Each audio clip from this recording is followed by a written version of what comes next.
कोई भी चीज़ ऑर्डर करने, कुछ भी ब्राउज़ करने, हर एक में डर लगता था कि कहीं कुछ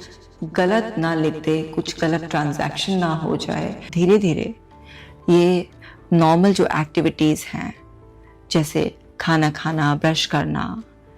उसमें भी डाउटफुल होने लगा था। ये क्या है कि अगर नॉर्मली व्हाट्सएप पे भी किसी को मैसेज कर रहा था तो उसमें भी इसका डाउट एंटर करने लगा। ये डर इतना ज़्यादा हावी हो गया था इसकी वजह से, ना तो वो हेलो माय डियर वंस, बेहद खुशी के साथ ये रिकवरी वीडियो शूट कर रही हूँ। मैं आपको पूरा डिटेल में बताऊंगी कि कैसे ये लड़का अपने ओसीडी से बाहर आया और अब एकदम नॉर्मल, एकदम हैप्पी लाइफ जी रहा है, वो भी पूरे कॉन्फिडेंस के साथ। ये वीडियो लास्ट तक देखना, शेयर ज़रूर करना ताकि आपको भी होप मिले, ताकि आपका भी कॉन्फिडेंस बढ़े कि अगर ये कर सकता है तो हम भी कर सकते हैं। तो चले अब जानते हैं इसका केस। ये लड़का जब मेरे पास आया तो इसको बहुत डाउट होता था कि कहीं ये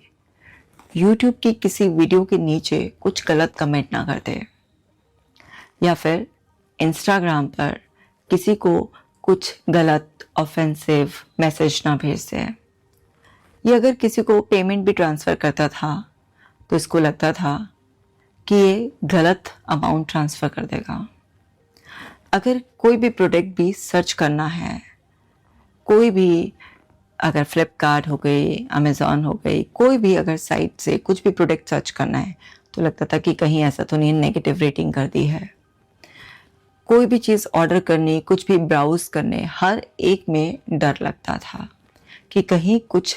गलत ना लिख दे, कुछ गलत ट्रांजैक्शन ना हो जाए, कोई भी कुछ गलत एक्टिविटी ना कर दे। क्योंकि अगर कुछ भी इस तरीके की गलती हुई तो इसको ट्रैक कर लिया जाएगा, फिर इसको ट्रैक करके पकड़ लिया जाएगा और फिर इसको जेल हो जाएगी, जिससे इसकी और फैमिली की बदनामी होगी। ये डर इतना ज़्यादा हावी हो गया था इसकी वजह से, ना तो वो अपना इंस्टाग्राम चला पा रहा था, ना यूट्यूब पर कोई वीडियो देख पाता था, ना कोई वेबसाइट ओपन कर पाता था, ना कुछ सर्च कर पाता था, ना कोई पेमेंट कर पाता था। बहुत मुश्किल हो रही थी और ये डाउट दिन पर दिन बढ़ता ही जा रहा था। ऐसा लगता था कि अब हर चीज़ में ही डाउट होने लगा है। धीरे धीरे ये नॉर्मल जो एक्टिविटीज़ हैं, जैसे खाना खाना, ब्रश करना, उसमें भी डाउटफुल होने लगा था कि ये काम ठीक से किया है या नहीं किया है। क्योंकि अगर आपका माइंड आपको डाउट देता है और आप उस डाउट पर रिएक्ट करना स्टार्ट कर देते हैं, आप अवॉइड करते हैं, आप रीअश्योरेंस लेते हैं, या आप कोई भी कंपल्सिव एक्ट जैसे चेकिंग करते रहते हैं, तो इस सब से आपका माइंड प्रोग्राम हो जाता है कि ये चीज़ बहुत ही ज़्यादा इम्पॉर्टेंट है और हर समय बहुत ओवर कंसर्न रहना है और बहुत ही ओवर प्रोटेक्टेड वे में हर चीज़ करनी है। और फिर वो जो नॉर्मल सी एक्टिविटीज़ भी होती हैं, कई बार उसमें भी डाउट के सिग्नल्स देने लगता है। तो ये सब इसके साथ काफ़ी लंबे समय से हो रहा था। तो अब जब लंबे समय से आप अपने डाउट को अवॉइड करके, रीअश्योरेंस से या चेकिंग कर करके इसी तरह से बस मैनेज करके लाइफ जी रहे हैं, क्वालिटी ऑफ लाइफ आपकी लगातार गिरती जा रही है। बट क्योंकि आप नहीं चाहते कि किसी को पता चले, इमेज कॉन्शियस है, तो कई बार जब वो डाउट आ रहा है, एंग्जाइटी हो रही है, तो जैसे तैसे उसे बियर कर रहे हैं, छुपा रहे हैं लोगों से, पर अंदर अंदर सफ़र कर रहे हैं और जैसे ही मौका मिल रहा है तो फटाफट अपने आप को रीअश्योर कर रहे हैं, बट कभी उसके क्योर के लिए काम नहीं कर रहे हैं। अनसर्टेनिटी को बियर करना नहीं सीख रहे हैं, समझ नहीं रहे हैं कि किसी भी इंसान से कभी कभी गलती हो सकती है। ये समझ नहीं रहे हैं कि अगर आप कहीं पर भी यूट्यूब पर, इंस्टाग्राम पे, कहीं पर भी अगर किसी वीडियो पर या किसी प्रोडक्ट को रिव्यू भी करेंगे, तो आप जब कोई भी मैसेज टाइप करते हैं तो फिर आपकी पूरी बॉडी इन्वॉल्व होती है और आपकी सेंसेस इन्वॉल्व होती हैं। आपके माइंड का एक हिस्सा साथ के साथ वेरीफाई कर रहा होता है कि आप क्या वर्ड्स लिख रहे हैं। सब कुछ पता चल रहा होता है, लेकिन उसके बावजूद भी वो डाउट का सिग्नल इतना रियलिस्टिक लगता है कि ऐसा लगता है कि अगर ऐसा हो गया तो what if what if what if, ये जो व्हाट इफ़ उसमें एंटर कर जाता है ये और अनसर्टेनिटी को बढ़ा देता है। साथ के साथ आप 100% ये श्योर होना चाह रहे हैं कि आपसे कोई गलती होनी ही नहीं चाहिए, गलती से भी कोई गलती ना हो, और आप हर रिस्क को प्रिवेंट करने की कोशिश करें। जब आप अपने आप को कभी अलाउ ही नहीं करेंगे कि आपसे भी कभी कोई मिस्टेक हो सकती है, तो आप इतना ही एंग्शियस हो जाएंगे। अब ये क्या है कि अगर नॉर्मली व्हाट्सएप पे भी किसी को मैसेज कर रहा था तो उसमें भी इसका डाउट एंटर करने लगा कि तुमने मैसेज प्रॉपरली टाइप किया है, कहीं ऐसा तो नहीं कि कोई वर्ड, जैसे हम टाइपिंग करते हैं ना तो हम कुछ लिख रहे होते हैं तो वो नीचे वर्ड सजेस्ट करने लगता है, तो कई बार ऐसा हो जाता है कि वो ऑटोमेटिकली कोई ऐसा वर्ड हो जाता है जो हम लिख नहीं रहे थे। तो इस तरीके से डाउट आने लगा, कहीं ऐसा तो नहीं है कि टाइपिंग के दौरान अगर ऐसा हो गया हो ऑटो करेक्शन उससे, या जो ऑटो सजेशंस आते हैं उससे कुछ वर्ड रिप्लेस हो गया हो, तो एक ही मैसेज को बार बार पढ़ना भी, तो एक एक मैसेज का रिप्लाई करना या किसी को मैसेज कुछ भेजना, वो सब भी बहुत मुश्किल होता जा रहा था। और ये रुक ही नहीं रहा था, जनरल एक्टिविटीज़ में भी आ रहा था। लेकिन यहाँ पर रुक कर, पॉज लेकर, अवेयर होकर सेल्फ कंट्रोल गेन करने की कोशिश नहीं की। हालांकि ओसीडी में सेल्फ कंट्रोल गेन करना इतना आसान नहीं होता, क्योंकि वो डाउट बहुत रियलिस्टिक लगता है और वो फियर बहुत ही फोर्सफुल होता है, और आपका ब्रेन एंड बॉडी दोनों मिलकर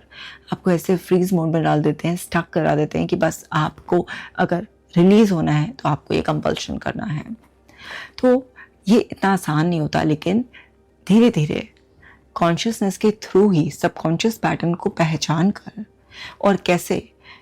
माइंड का एक हिस्सा ओवर एक्टिव होने की वजह से इस तरीके के फॉल्टी सिग्नल्स भेज रहा है, और जितना हम उस पर एक्ट करते जा रहे हैं, कंपल्शन करते जा रहे हैं, हम इस इल्यूजन में जीते जा रहे हैं कि वो हमें सेफ्टी दे रहा है, प्रोटेक्ट कर रहा है, हमें रिलीफ दे रहा है, जबकि सच्चाई ये है कि हम और फंसते जा रहे हैं। ये थोड़ी सी अवेयरनेस तो रखनी पड़ेगी, कॉन्शियस एफर्ट्स तो डालने पड़ेंगे। डाउट की प्रेजेंस में भी आपको एंग्जाइटी बियर करने की कंडीशन में भी आपको बस कंपल्शन नहीं करने हैं। तो डाउट प्रेजेंट रहेगा, माइंड फोर्स करेगा, एंग्जाइटी होगी, वो डिस्ट्रेस आपको टॉलरेट करना होगा, बट कंपल्शन जो कि एक्चुअल फीड है ओसीडी का, उसे आपको रोकना होगा। आसान नहीं होगा, पर रोकना तो होगा ही ना। तो ये नहीं समझ पा रहा था, और समझने के बावजूद भी उसको लग रहा था ये मैं कर नहीं पाऊंगा। इनिशियली ऐसा लग रहा था, पर ठीक भी होना था। मन का एक हिस्सा ठीक होना चाहता था, लेकिन अंदर ये बैठा हुआ था कि ये ठीक नहीं होती है। इनिशियली ये कॉन्फ्लिक्ट था। तो कॉन्शियसनेस में पर्सन चाह रहा है कि मुझे ठीक होना है, बहुत स्ट्रगल है, ये बहुत पेनफुल है, इसको मैनेज करने में हर दिन इतनी स्ट्रगल है कि बर्दाश्त नहीं हो रहा है। और दूसरी तरफ सबकॉन्शियस में ये बिलीव था कि ये ठीक नहीं हो सकता है, सेल्फ कंट्रोल तो आ ही नहीं सकता है, इंसान का ओसीडी में अपने पर से कंट्रोल चला जाता है, ये सब था। तो ये मिसमैच की वजह से इनिशियल ट्रीटमेंट में कुछ चैलेंजेस आए, हो नहीं रहा था वो कंट्रोल। पर धीरे धीरे जब सबकॉन्शियस माइंड से वो पैटर्न्स पकड़ कर रिमूव किए गए, और ये जो मिसमैच था, जो कॉन्फ्लिक्ट पैदा कर रहा था, क्योंकि आप जो चाहते हैं वो तभी पूरा होगा जब आपके सबकॉन्शियस माइंड में उस चीज़ के लिए रियलिस्टिक पॉजिटिविटी है। क्योंकि कॉन्शियस और सबकॉन्शियस में सबकॉन्शियस ही जीतता है, पर आपके सबकॉन्शियस माइंड में ऐसा बिलीफ पड़ा हुआ है, तो वो आपको जो आपकी चाहत है उसे पूरी नहीं करने देगा। तो उन पैटर्न्स को, उन बिलीफ को पकड़ के रिमूव किया गया, और तब जाकर एंग्जाइटी हो रही है, होने दो, पर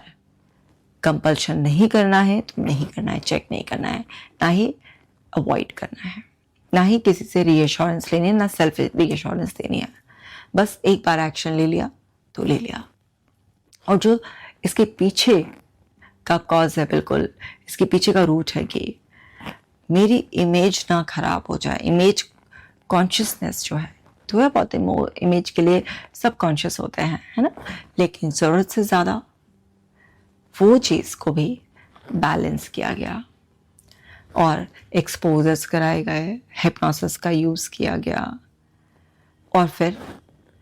रूट कॉजेस को भी पकड़ा गया कि कैसे ये अंदर अंदर प्रॉब्लम डेवलप हुई। तो पता चला कि ये शैतानी में ऐसी हरकत कर चुका था कि पहले अपने ही किसी फ्रेंड के फ़ोन से मैसेज भेज चुका था, जिसकी वजह से उसको प्रॉब्लम हुई थी। तो इसको ये वहाँ से कनेक्टिविटी करके एक डाउट अपने ऊपर ही आ गया कि कहीं ऐसा अगर कोई मैसेज भेज दिया तो बहुत सफरिंग होगी, बहुत प्रॉब्लम होगी, क्योंकि इसके मैसेज भेजने की वजह से जो फ्रेंड को प्रॉब्लम हुई थी तो उससे माइंड ने इसके ऊपर भी जर्नलाइज कर दिया। अब डेफिनेटली अगर आप कुछ भी इस तरीके का मैसेज भेज देते हो तो कुछ नेगेटिव कॉन्सिक्वेंसेस आपको बेयर करने पड़ सकते हैं, पर इतना ज़्यादा भी डरने की ज़रूरत नहीं होती, क्योंकि अगर आप वैसे भी देखेंगे सोशल मीडिया पे जनरली लोग बहुत गंदे गंदे उलझुल कमेंट्स भी कर देते हैं, है ना। इतना हेट, इतना सेक्सुअलिटी से रिलेटेड, इतने कुछ लोग तो बहुत ही गंदा लिखते हैं, गंदा बोलते हैं, तो बिल्कुल उनके मुंह से शट निकलता है, इतना गंदा हुआ, लेकिन फिर भी लोग ऐसे डरते नहीं हैं, ऐसी बेबाक सोशल मीडिया पे कुछ भी बोल देते हैं, कुछ भी लिख देते हैं। पर इसके मन में बहुत ज़्यादा डर हो गया, ये सब पता होते हुए भी कि ऐसे कुछ बिगड़ता नहीं है आसानी से, अगर आपने सपोज कहीं कुछ लिख भी दिया है, लेकिन वो डर इतना हावी हो जाता था कि मेरी इमेज खराब हो जाएगी। तो वो सारे फियर को भी रिमूव किया गया, और जो शैतानियाँ की थी, जो खुराफात की थी, उन सब से भी उसको डिस्कनेक्ट किया गया। उस सब के लिए भी समझाया गया कि अगर आप कुछ भी इस तरीके से कभी भी दूसरे के लिए कुछ प्रॉब्लम क्रिएट करते हो तो वो सारे एक्सपीरियंसेस, वो सारे रेफरेंसेस आपके माइंड में भी स्टोर होते हैं, और माइंड कई बार पैथरा आपके ऊपर चल देता है, मतलब गड्ढा दूसरे के लिए खोदा और आप भी गिर गए उसमें। बहुत सारी चीज़ें जब होती हैं ट्रीटमेंट प्रोसेस में, काउंसलिंग, थेरेपीज़, अलग अलग साइकोथेरेपीज़ जब इस्तेमाल करते हैं, हिप्नोसिस वगैरह सब, तो वो चीज़ें शांत करी जाती हैं, और धीरे धीरे व्हाट इफ थिंकिंग पैटर्न को ख़त्म करना, अनसर्टेनिटी को बियर करने की ट्रेनिंग देना, exercises, meditation, breath work, diet change, lifestyle change, बहुत सारा रीप्रोग्रामिंग, रिकंडीशनिंग की जाती है। पूरा 360 डिग्री एक पर्सन को ट्रांसफॉर्म करने के लिए जो उसका कस्टमाइज प्रोग्राम है, जब उसको कराया जाता है तो वो बिल्कुल ठीक ही हो जाता है। अब डाउट्स ख़त्म हो गए हैं, कॉन्फिडेंस बढ़ गया है, जो पास की शैतानियाँ थी वो भी सब समझा कर ख़त्म करवा दी गई हैं कि सीधे सीधे चलो अपना फोकस पढ़ाई लिखाई, जीवन को मस्ती से जीने में। ये खुराफात, लड़ाई झगड़े, यार दोस्तों के साथ ऐसा मजाक कि किसी को कुछ प्रॉब्लम हो जाए, ये सब मत करो, क्योंकि ये सब आपका माइंड भी देख रहा है, सब आपका माइंड भी प्रोग्राम हो रहा है इससे। तो कुछ कुछ जो पास्ट में शैतानियाँ की थी उस सब की वजह से दिमाग ने इस तरीके का फियर क्रिएट किया था कि कहीं ऐसा ना हो कि मैंने कुछ गलत किया है, पकड़ा जाऊं और फिर प्रॉब्लम हो। और क्योंकि फैमिली से तो हर बच्चा डरता ही है ना, और फैमिली रेपुटेशन की परवाह भी होती है, तो वो सब बहुत सारी चीज़ें क्लब हो गई। और फिर आज की लाइफ स्ट्रेस भरी तो है ही, जिसमें आपके अंदर न्यूरोट्रांसमीटर का भी इम्बैलेंस, बॉडी में केमिकल इम्बैलेंस आजकल ऊपर नीचे चलता रहता है, और इतना सपोर्टिव हेल्दी लाइफस्टाइल किसी का होता नहीं है